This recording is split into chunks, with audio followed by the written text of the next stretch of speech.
Okay, hey everyone, welcome to the next Dark Aeon boss fight. Today we are going to be taking on Dark Yojimbo.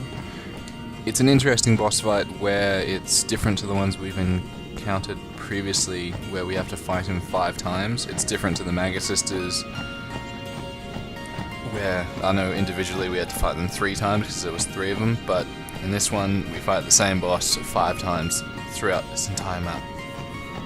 So this area is the Stolen Fayth, so pretty much the Dark Aeon, or the Aeon Yojimbo is gained in this area, and after you get him, if you go back here, he respawns as the Dark Aeon. So yeah, we have to go all the way to the end.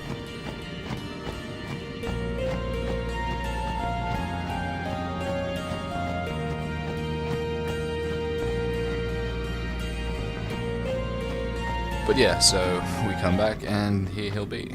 So yeah, it's another one of these guys who summons him. But yeah, so it's an interesting boss fight where he gets progressively stronger throughout the fight.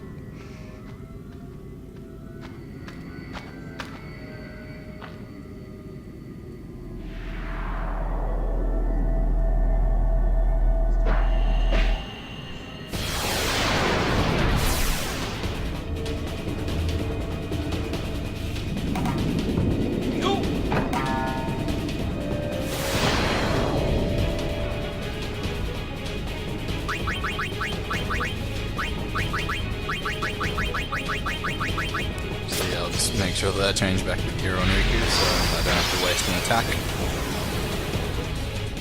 But yeah, so he's a pretty cool boss where he's got a range of attacks that he'll do. The aim here is just to build up our defense so that he can't kill us straight away. So the aim is to do cheer. You can also do a what's it called? It's a null all skill that pretty much raises the defense. It's worth 5 cheers. But yeah, doing the cheers like this is fine enough because Yojimbo is not really that dangerous in terms of how he's going to attack you, especially this early on. He doesn't attack that often, especially with the gear that I've got on with auto protect, auto haste, auto phoenix, and in Titus's case I think ribbon, and everyone else stoneproof. We're fine. So yeah, he can do that, and that's a 1-hit KO, but we've got auto phoenix, so yeah, we're fine in that department.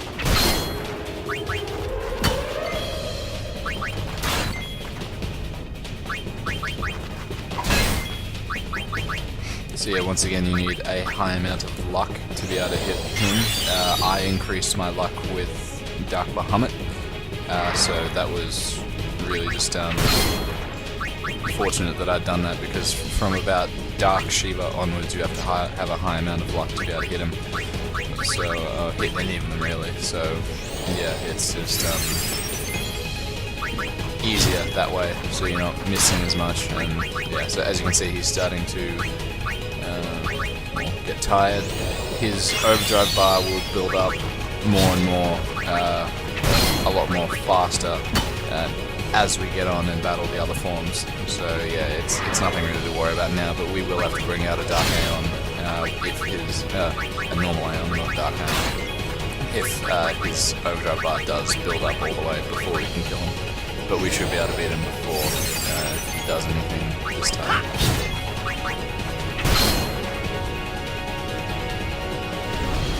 So yeah, that's the first stage. It's very easy to only battle him 4 times because you can miss him as you're going through here. This is actually a good area to farm dark matter as well. As you can see there, if you gave dark matter, what you can do is you can kill him 4 times and then you leave, and then you come back and the kill count starts again, so you can just keep doing it over and over and over if you wanted to.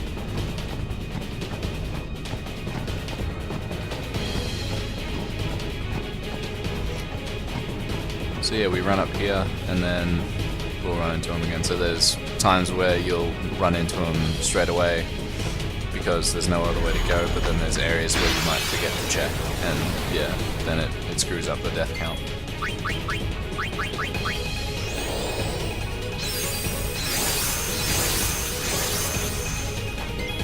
yeah, as an Aeon itself, it's not really one that I choose to use a lot. I know I used it against Dark Shiva a few episodes ago, where his Zanmudo really came in handy, and beat her when I didn't really have much left in the tank for, well, really anyone, because I hadn't completely finished my characters off when I took her on. But yeah, he's an okay boss. I just don't like how you have to give him money and it's not really exactly what skill he's going to do. I prefer to have a strategy down where I know that I'll be doing a set amount of damage over, a set amount of time, rather than just relying on a randomized attack system where you can give him a lot of money and he'll do Zanmudo, or you give him a little bit and he'll do something random. So yeah, he's a cool boss to look at, and the animation's pretty cool for him, and he's got a dog as well that attacks for him, so that's pretty neat.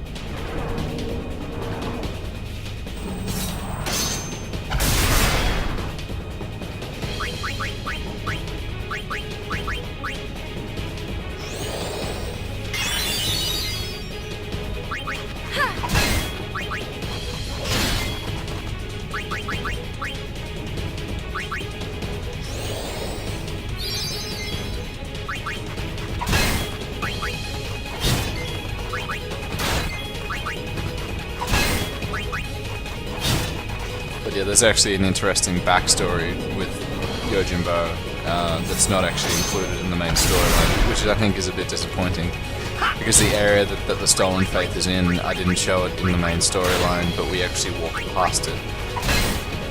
After you take on Seymour's guards with the Earth Eater monster that's just before the bridge, before going up into Mount Gagazet, the valley underneath where Titus walks over to go down there, that's the entrance to this area, so that's why Lulu knew about it, and yeah, she didn't want to go down there. So yeah,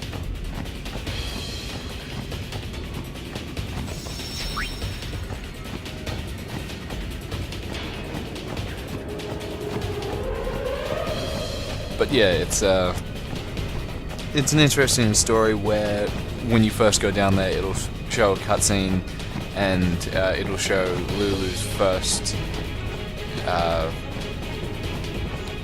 person who she's protecting, so the first summoner, because she was actually a guardian for someone else before Yuna, so you find out about that, but it turns out that her first summoner actually died down here, and yeah, then you battle her, and then after you beat her you get Yojimbo. But you have to bribe him as well, which is pretty funny. If you don't give him the right amount of money, he just says no, and he won't be contracted into your service. So yeah, it's pretty funny.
It's a pretty repetitive fight as you go along. He doesn't really do anything different apart from his overdrive bar moving faster as he gets attacked.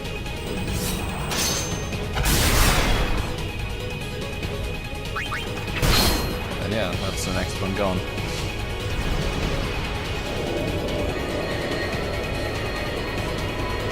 So yeah, in this part where we just killed him, this is the one that people tend to forget about, in the green room, as they call it.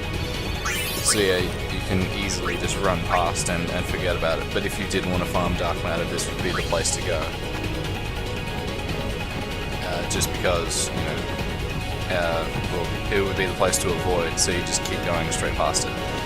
And it will spawn regardless. Yeah.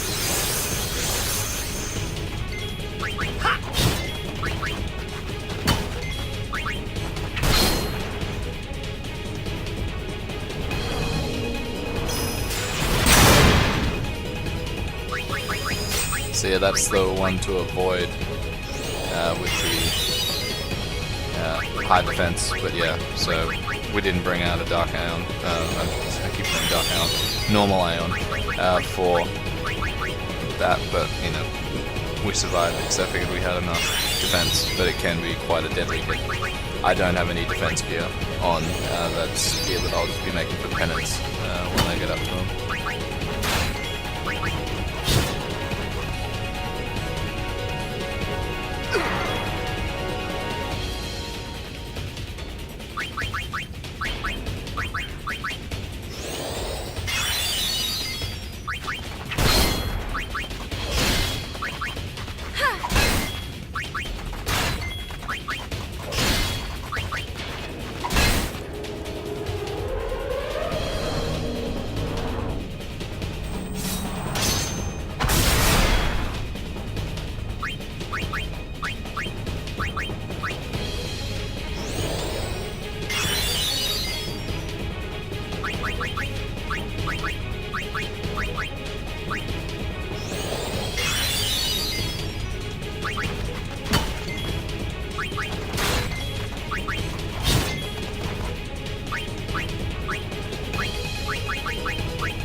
So Anon is probably my favourite Aeon out of the lot we have. And just in terms of, he's really good for farming items for gear, as well as training for leveling up to get the spheres to do luck and things like that. He's really good for that because he's got high HP and high defense. And Oblivion's really cool as well. It wouldn't be a skill that I want to come up against, but yeah, it's pretty cool to watch.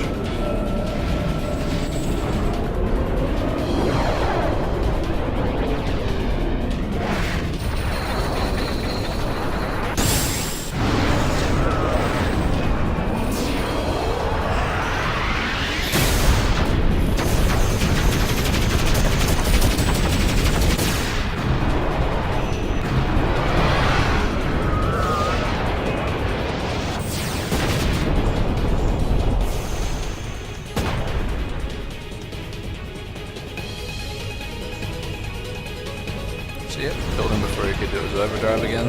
So now we're up to the final one.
So yeah, I wouldn't recommend doing cheer like this against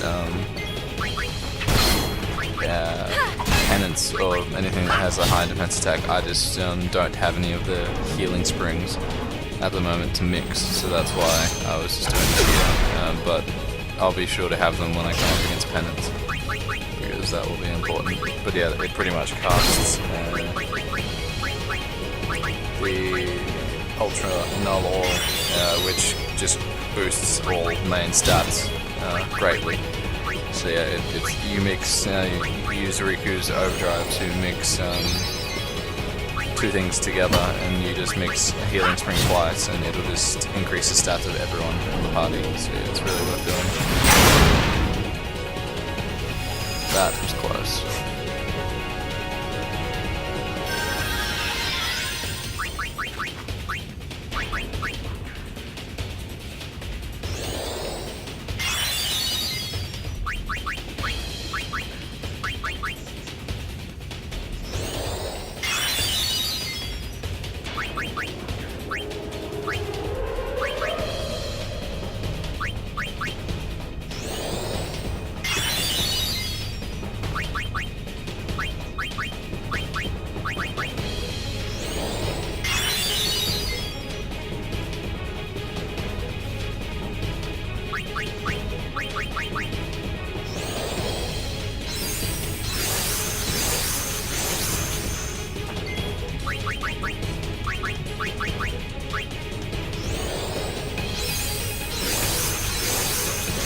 Yeah, so I figured that since Titus died, he wouldn't have the cheer, so that's why I'm doing it again.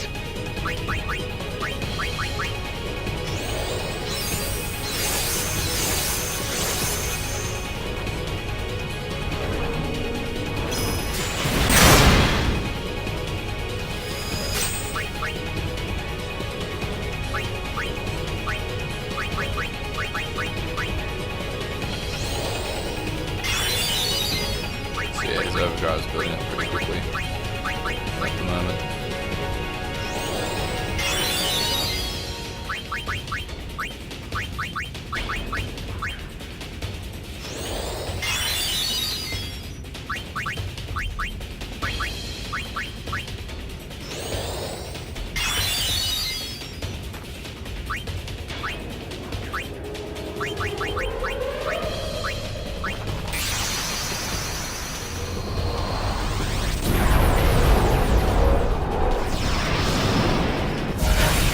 Bring out my number one favorite again.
So yeah, that's the dangerous attack that we have to be watching out for.